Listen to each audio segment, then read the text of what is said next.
ನಮಸ್ತೆ ವೀಕ್ಷಕರೇ, ಇನ್ಫೋ ಮಾಸ್ಟರ್ಗೆ ಸ್ವಾಗತ. ದಾಖಲೆಯ ಏರಿಕೆಯ ನಂತರ ಚಿನ್ನ ಮತ್ತು ಬೆಳ್ಳಿ ಬೆಲೆಯಲ್ಲಿ ಲಾಭದ ಬುಕ್ಕಿಂಗ್ನಿಂದಾಗಿ ಕುಸಿತ ಸಂಭವಿಸಿದೆ ಅಂತ ತಜ್ಞರು ಹೇಳ್ತಾ ಇದ್ದಾರೆ. ಇನ್ನೂ ಕುಸಿತ ಆಗುತ್ತಂತೆ ಚಿನ್ನ ಮತ್ತು ಬೆಳ್ಳಿಯ ಬೆಲೆಯಲ್ಲಿ. ಕಳೆದ ಕೆಲವು ವಾರಗಳಿಂದ ಬಂಪರ್ ಏರಿಕೆಯ ನಂತರ ಭೌಗೋಳಿಕ, ರಾಜಕೀಯ ಮತ್ತು ಆರ್ಥಿಕ ಆತಂಕಗಳನ್ನು ತಾತ್ಕಾಲಿಕವಾಗಿ ಕಡಿಮೆ ಮಾಡಿದ್ರಿಂದ ಸರಕು ವಿನಿಮಯ ಕೇಂದ್ರ MCX ಚಿನ್ನ ಮತ್ತು ಬೆಳ್ಳಿ ಬೆಲೆಗಳು ಕುಸಿದಿವೆ. ಅಮೂಲ್ಯ ಲೋಹಗಳ ಮಾರುಕಟ್ಟೆ ತೀವ್ರ ತಿದ್ದುಪಡಿಯನ್ನು ಕಂಡಿದೆ ಶೇರ್ ಮಾರ್ಕೆಟ್ನಲ್ಲಿ. ಇತ್ತೀಚೆಗೆ 10 ಗ್ರಾಮ್ಗೆ 1,32,294 ರೂಪಾಯಿಗಳ ದಾಖಲೆಯ ಗರಿಷ್ಠ ಮಟ್ಟವನ್ನು ತಲುಪಿದ್ದ ಚಿನ್ನ ಸುಮಾರು 3% ಕುಸಿದು 10 ಗ್ರಾಮ್ಗೆ 1,25,900 ರೂಪಾಯಿಗಳಿಗೆ ತಲುಪಿದೆ. ಬೆಳ್ಳಿ ಇನ್ನೂ ಕಡಿದಾದ ಕುಸಿತ ಕಂಡಿದೆ. 8% ಹೆಚ್ಚು ಕುಸಿದಿದೆ. ಕೆಜಿ ಬೆಳ್ಳಿಗೆ 1,70,000 ಚಿಲ್ಲರೆ ಇದ್ದಿದ್ದು 1,50,000 ಚಿಲ್ಲರೆಗೆ ಇಳಿದಿದೆ. ಇದು ಆರೋಗ್ಯಕರ ಮತ್ತು ಅನಿರೀಕ್ಷಿತ ಬೆಳವಣಿಗೆ ಅಂತ ಮಾರುಕಟ್ಟೆ ತಜ್ಞರು ಬಣ್ಣಿಸಿದ್ದಾರೆ. ಚೀನಾದ ಮೇಲಿನ ಬೆದರಿಕೆಯ ಮೇರೆಗೆ ಹೆಚ್ಚಿನ ಸುಂಕಗಳ ಕುರಿತು ಅಮೆರಿಕ ಅಧ್ಯಕ್ಷ ಡೊನಾಲ್ಡ್ ಟ್ರಂಪ್ ಅವರ ಹೆಚ್ಚು ಸಮಾಧಾನಕರ ಸ್ವರ ಇದು ಜಾಗತಿಕ ಉದ್ವಿಗ್ನತೆಯನ್ನು ಕಡಿಮೆ ಮಾಡಲು ಸಹಾಯ ಮಾಡಿದೆ. ಸದ್ಯ ಚೀನಾ ಮತ್ತು ಅಮೆರಿಕಗಳ ನಡುವಿನ ಕೋಲ್ಡ್ ವಾರ್, ಜಾಗತಿಕ ಡಾಲರ್ ಅಪಮೌಲ್ಯೀಕರಣ, ಬೆಳ್ಳಿಯಲ್ಲಿ ನಿರಂತರ ಪೂರೈಕೆಯ ಕೊರತೆ, RBI ಸಂಗ್ರಹಣೆಯಲ್ಲಿ ಕಡಿಮೆ ಬಡ್ಡಿದರಗಳು ಮತ್ತು ಹೆಚ್ಚಿನ ಭೌಗೋಳಿಕ ರಾಜಕೀಯ ಅಪಾಯದ ವಾತಾವರಣ ಇವೆಲ್ಲ ಸೇರಿಕೊಂಡು ಚಿನ್ನ ಮತ್ತು ಬೆಳ್ಳಿಯ ಬೆಲೆಯನ್ನು ತುಂಬನೇ ಕುಸಿಯುವಂತೆ ಮಾಡಿದೆ. ಹಠಾತ್ ಕುಸಿತವು ನಿರೀಕ್ಷಿತ ಮಟ್ಟದಲ್ಲಿ ಇತ್ತು. ವಿಪರೀತವಾಗಿ ಏರಿಕೆಯಾಗಿದ್ದ ಚಿನ್ನ ಮತ್ತು ಬೆಳ್ಳಿಯ ಹಠಾತ್ ದರ ಕುಸಿತವು ನಿರೀಕ್ಷಿತ ಮಟ್ಟದಲ್ಲೇ ಇತ್ತು. ಹೂಡಿಕೆದಾರರು ದೀರ್ಘಾವಧಿಯ ಹೂಡಿಕೆಗಳನ್ನು ಮಾಡಲು ಇದು ಒಳ್ಳೆಯ ಅವಕಾಶ, ಸುವರ್ಣ ಅವಕಾಶ ಅನ್ಬೋದು. ಅಮೂಲ್ಯ ಲೋಹ ಮತ್ತು ನಿರ್ಣಾಯಕ ಕೈಗಾರಿಕಾ ಲೋಹವಾಗಿ ಇಂಡಸ್ಟ್ರಿಗಳಲ್ಲಿ ಬೆಳ್ಳಿನ ಬಳಸ್ತಾರೆ.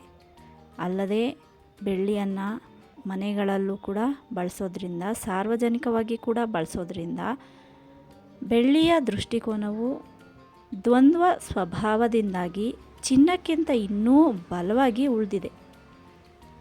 ಇತ್ತೀಚಿನ ಊಹಾತ್ಮಕ ಉನ್ಮಾದ ಮತ್ತು ಭೌತಿಕ ಮಾರುಕಟ್ಟೆಯ ಸ್ಥಳಾಂತರವನ್ನು ಗಮನಿಸಿದರೆ ವ್ಯಾಪಾರಿಗಳು ಜಾಗರೂಕರಾಗಿರಬೇಕು. ಹಾಗಿದ್ರೂ ದೀರ್ಘಾವಧಿಯ ಹೂಡಿಕೆಯಾಗಿದ್ದರೆ, ಕೈಗಾರಿಕಾ ಬೆಳವಣಿಗೆಯಿಂದ ಬೆಂಬಲಿತವಾಗಿರುವಾಗ ಖಂಡಿತವಾಗಿಯೂ ಬೆಳ್ಳಿ ಮೇಲ್ಮುಖವಾಗಿ ಹೋಗುತ್ತೆ.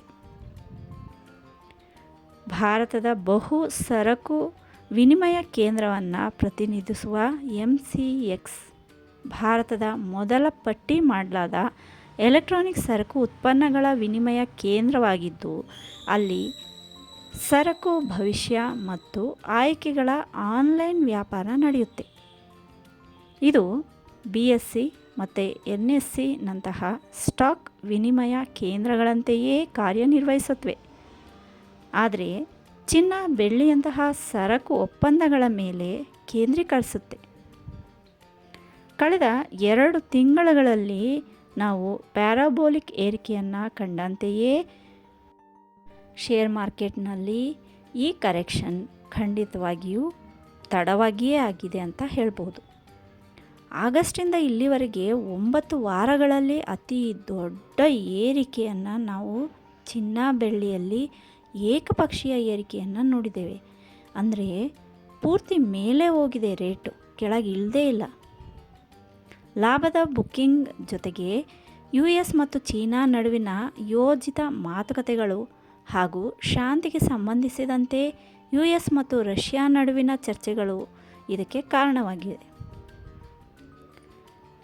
ಈ ಎಲ್ಲ ಬೆಳವಣಿಗೆಗಳು ಒಟ್ಟಾಗಿ ಸದ್ಯದ ಪರಿಸ್ಥಿತಿಯಲ್ಲಿ ಚಿನ್ನ ಮತ್ತು ಬೆಳ್ಳಿಯ ದರಗಳು ವಿಪರೀತ ಕುಸಿತ ಕಾಣಲು ಕಾರಣವಾಗಿವೆ. ಮಾರುಕಟ್ಟೆ ಸಂಪೂರ್ಣ ಯೂಟರ್ನ್ ತೆಗೆದುಕೊಂಡಿದೆ ಅಂತ ಅಲ್ಲ. ಡೊನಾಲ್ಡ್ ಟ್ರಂಪ್ರವರ ಅನಿಯಮಿತ ಅನಿಶ್ಚಿತತೆಯ ಹೆಜ್ಜೆಗಳು ಕೂಡ ಈ ರೀತಿ ಚಿನ್ನ ಮತ್ತು ಬೆಳ್ಳಿ ಏರಿಕೆಯಾಗಲು ಇಳಿಕೆಯಾಗಲು ಕಾರಣವಾಗಿದೆ. ಈ ರೀತಿಯ ವಿಪರೀತ ಏರಿಳಿಕೆ ಪ್ರಸ್ತುತ ಮುಂದೆ ಹೇಗಿರುತ್ತೆ ಅನ್ನೋದನ್ನು ಊಹಿಸೋಕ್ಕೂ ಕಷ್ಟ ಅನ್ನೋ ಥರ ಇದೆ. ಒಂದು ವರ್ಷದಲ್ಲಿ ದ್ವಿಗುಣಗೊಂಡಿದ್ದರೂ ಬೆಳ್ಳಿ ಒಂದೇ ದಿನದಲ್ಲಿ 8% ಕುಸಿದಿದೆ. ಅಲ್ಲದೆ ಬೆಳ್ಳಿ ಇನ್ನೂ ಬೀಳುತ್ತೆ, ಬೆಳ್ಳಿಯ ಬೆಲೆ ಕಡಿಮೆಯಾಗುತ್ತೆ ಅನ್ನುವ ನಂಬಿಕೆ ಇದೆ. ತೀವ್ರ ಕುಸಿತದ ಹೊರತಾಗಿಯೂ ಅಮೂಲ್ಯ ಲೋಹಗಳ ವಿಶಾಲ ದೃಷ್ಟಿಕೋನವು ದೀರ್ಘಾವಧಿಯಲ್ಲಿ ಪ್ರಬಲವಾಗಿಯೇ ಉಳಿದಿದೆ. ಚಿನ್ನ ಮತ್ತು ಬೆಳ್ಳಿಯ ಬೆಲೆ ಪ್ರಸ್ತುತ ವಿಪರೀತ ಕುಸಿತ ಕಾಣ್ತಾ ಇದ್ದರೂ ಕೆಲವೇ ವಾರಗಳಲ್ಲಿ ಅದು ಮತ್ತೆ ಮೇಲ್ಮುಖವಾಗಿ ಹೋಗುವ ಭರವಸೆ ಅಂತ ಖಂಡಿತ ಇದೆ. ದೀರ್ಘಾವಧಿಯ ಶೇರ್ ಮಾರುಕಟ್ಟೆಯಲ್ಲಿ ಹೂಡಿಕೆದಾರರು ಆಗಿದ್ದರೆ ಖಂಡಿತವಾಗಿಯೂ ಹೆದರುವ ಅವಶ್ಯಕತೆ ಇಲ್ಲ. ಅಲ್ಪಾವಧಿಯ ಹೂಡಿಕೆದಾರರು ಸ್ವಲ್ಪ ಎಚ್ಚರಿಕೆ ವಹಿಸೋದು ಅತ್ಯಗತ್ಯ. ಇನ್ನು ಮನೆಯ ವಿಚಾರಕ್ಕೆ ಸಾರ್ವಜನಿಕವಾಗಿ ಬಳಸೋದಕ್ಕೆ ಬೆಳ್ಳಿ ಮತ್ತು ಚಿನ್ನದ ಬೆಲೆ ಏರಿಕೆಯಾದರೂ ಇಳಿಕೆಯಾದರೂ ಅದು ಅವರವರ ಆರ್ಥಿಕ ಪರಿಸ್ಥಿತಿಗೆ ಅನುಗುಣವಾಗಿ ಅವಶ್ಯಕತೆಗೆ ಅನುಗುಣವಾಗಿ ಖರೀದಿಸಲ್ಪಡುತ್ತೆ. ಸದ್ಯದ ಪರಿಸ್ಥಿತಿಗೆ ಹೇಳಬೇಕು ಅಂತ ಅಂದರೆ ಇವತ್ತಿನ ಮಟ್ಟಿಗೆ ಚಿನ್ನ ಮತ್ತು ಬೆಳ್ಳಿ ದರಗಳು ವಿಪರೀತ ಕುಸಿತ ಇವೆ. ಈಗಲೇ ಶೇರ್ ಮಾರುಕಟ್ಟೆಯಲ್ಲಿ ಹೂಡಿಕೆ ಮಾಡೋರು ಖರೀದಿ ಮಾಡಿ ಇಟ್ಕೊಂಡ್ರೆ ದೀರ್ಘಾವಧಿಗೆ ತುಂಬ ಲಾಭ ಪಡಿಬಹುದು. ಇನ್ನೂ ಬೀಳುತ್ತೆ ಕಾಯ್ತೀನಿ ಅಂದ್ರೂ ತಪ್ಪಿಲ್ಲ. ಇನ್ನು ಜನಸಾಮಾನ್ಯರು ಚಿನ್ನ ಬೆಳ್ಳಿನ ಖರೀದಿ ಮಾಡಬೇಕು ಅಂದರೆ ಕೆಲವು ದಿನಗಳು ಕಾದು ಬೆಲೆ ಸ್ವಲ್ಪ ಇಳಿಕೆಯಾದ ನಂತರ ತಗೊಂಡ್ರೆ ತುಂಬ ಒಳ್ಳೆಯದು. ಈ ವಿಡಿಯೋದಲ್ಲಿ ಹಂಚಿಕೊಂಡಂತಹ ಮಾಹಿತಿ ನಿಮಗೆ ಇಷ್ಟವಾಗಿದ್ದರೆ ದಯವಿಟ್ಟು ವಿಡಿಯೋನ ಲೈಕ್ ಮಾಡಿ, ಶೇರ್ ಮಾಡಿ, ಹಾಗೆ ಸಬ್ಸ್ಕ್ರೈಬ್ ಕೂಡ ಆಗಿ. ಧನ್ಯವಾದಗಳು.